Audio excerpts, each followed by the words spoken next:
राम राम भाई सभी को। विराट नगर की कहानी का दूसरा भाग।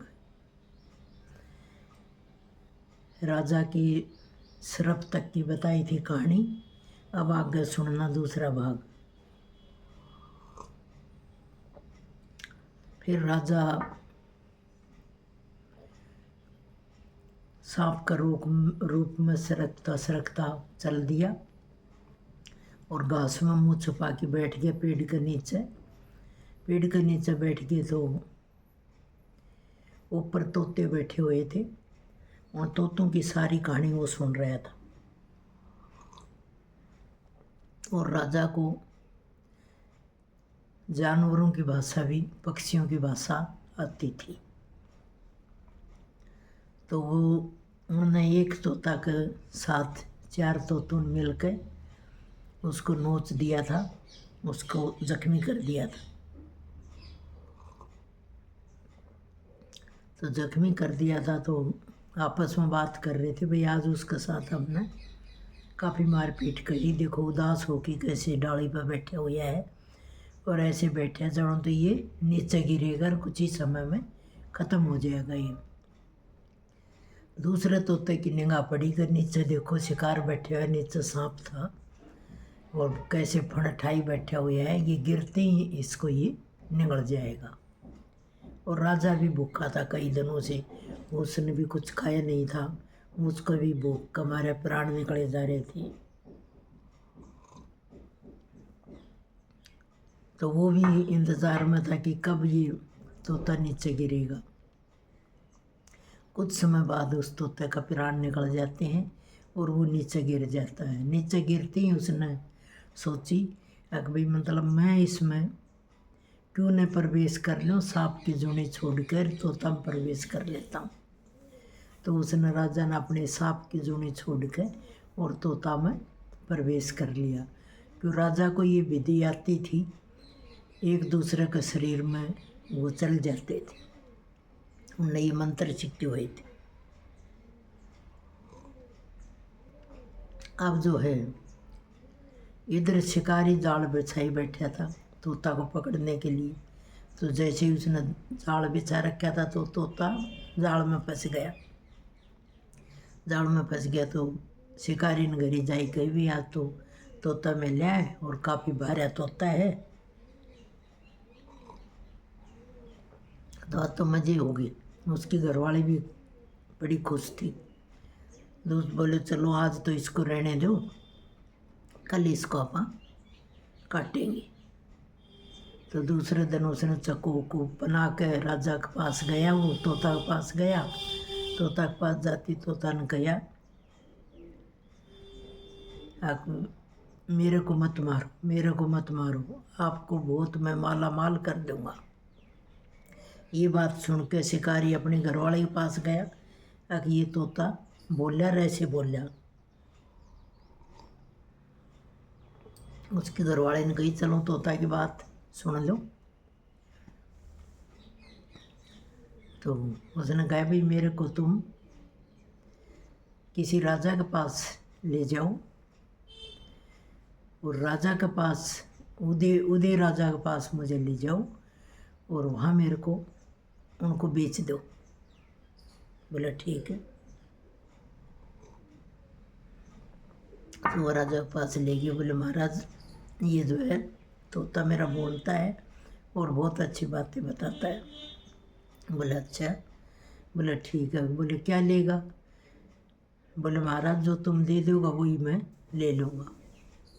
चलो तो उसने सोने की मोर 10 रुपये दे दी। बोले ये लो, पर 3 दिन तुम महल में ही रुकना है। मैंने ये देखना है कि भाई ये तोता बोलेगा कि नहीं बोलेगा, इसको हम जो बात करें देंगे वो न्याय की करेगा कि नहीं करेगा, उस बात को सुन जाएगा कि नहीं। बोले ठीक है जी। तो वह 3 दिन उसी महल में रुके। राजा का जहाँ लड़ाई हो रही थी तो वो सारी लड़ाई राजा ने जीती। अब भाई ये तोता बहुत हमारा शुभ आया, लड़ाई हमने जीती और हमारे नगर में बड़ी शांति है, तो इसलिए ये तोता अब मैं रखूँगा।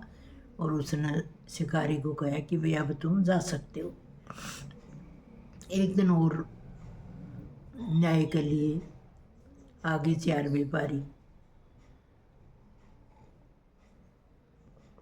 4 व्यापारी आगे, तो वो रुई का व्यापार करते थे।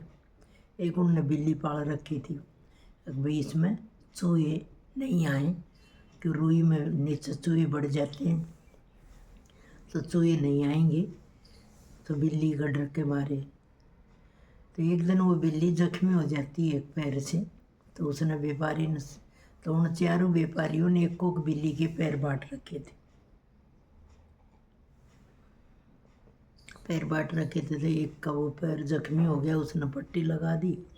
पट्टी लगाने के बाद वो 4 व्यापारी आँच जला के सीखने लग गए बाहर, तो वहीं बिल्ली आके बैठ जाती है।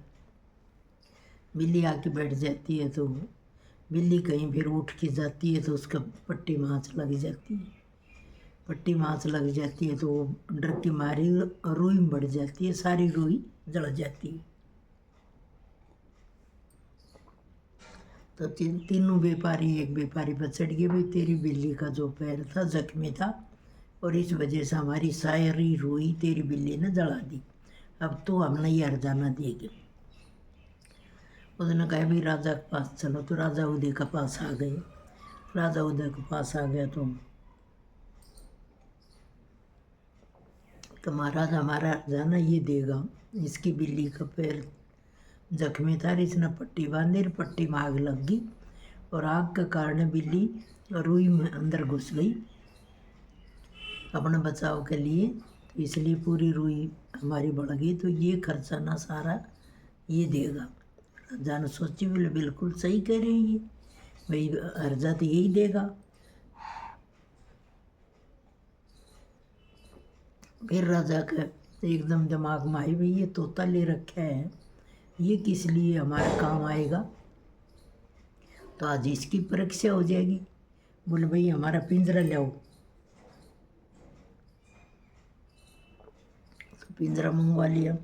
तो उसने कही राजा भाई ये 4 व्यापारी है, ऐसे ऐसे ये कहानी थी, और अब इसका न्याय क्या होना चाहिए। तो तोता में भी राजा ही था, विराटनगर का।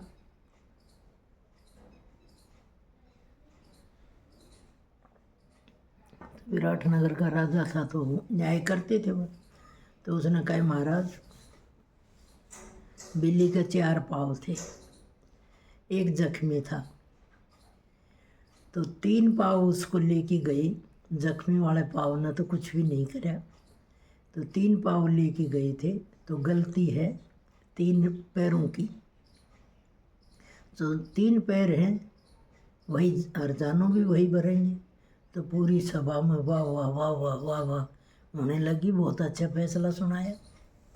राजा का भी दिमाग में आई, व्यापारियों ने भी कहीं भाई सुन लिया, बोले हाँ सुन लिया महाराज, बिल्कुल न्याय बहुत बढ़िया है, तो इसलिए हम चारों आपस में ये हरजानू हमारा बांटेंगे। और न्याय तोता ने न्याय बहुत बढ़िया सुनाया, अब महाराज आपका जो न्याय बहुत बढ़िया है। इस तरीके से व्यापारी अपना घर चले गए। फिर राजा ने तोता से पूछी, बोले भाई तू है कौन। उसने फिर बताया कि भाई मैं ऐसे ऐसे विराटनगर का राजा हूँ, और ऐसे ऐसे गाँवों में घूम के आ रहे थे, शाम हो गई थी, सरप ऐसे मरा पड़ा था, मैंने उसमें अपना प्राण डाल दिया, मेरे शरीर मैंने छोड़ा, मेरे शरीर में मेरा मंत्री चला गया, और मंत्री ने जो है राजमहल मेरा अपना रखा है, और मैं सरप में था, सरप की जूनी छोड़ के नहीं, ये तोता जख्मी था, मैं तोता में आ गया। अब तोता से मैंने इससे कही शिकारी से, शिकारी ने आपको दे दिया, आपने मेरे को पिंजरे में बंद रख दिया, तो अब महाराज मेरी भी एक विनती सुन ले, मेरी पत्नी से मुझे मिलवा दें आप। तो उसके दिमाग में बात आई है कि हाँ पत्नी से मिलवाया जाए, तो भाई पत्नी को ढूंढो, इसकी पत्नी कहाँ है। तो वह राजा की पत्नी ढूंढने खातिर उन्होंने भेज दिए अपने आदमी कि भाई पत्नी को ढूंढो। तो पत्नी कहीं नहीं मिली, ढूंढ ढूंढ के बच्चे के लिए पत्नी कहीं नहीं मिली। राजा भी उदास था और जो तोता के रूप में राजा था वो भी उदास था। अब कहीं मेरी पत्नी शिशुपाल मंत्री ने ख़त्म तो नहीं कर दी। तो इसकी कहानी अब तीसरी कहानी मैं आपको कल बताऊंगी। आज की कहानी यहीं तक, क्यों बहुत लंबी कहानी है ये। और यहाँ महाभारत में पांडवों ने भी विराटनगर का आश्रम लिया था। विराटनगर राजा के पांडवों ने कुछ अज्ञातवास यहाँ काटा था। यहाँ से ये कहानी जुड़ी हुई है। जय श्री श्याम, जय श्री श्याम। आगे मैं आपको ये कहानी और बताऊंगी कल।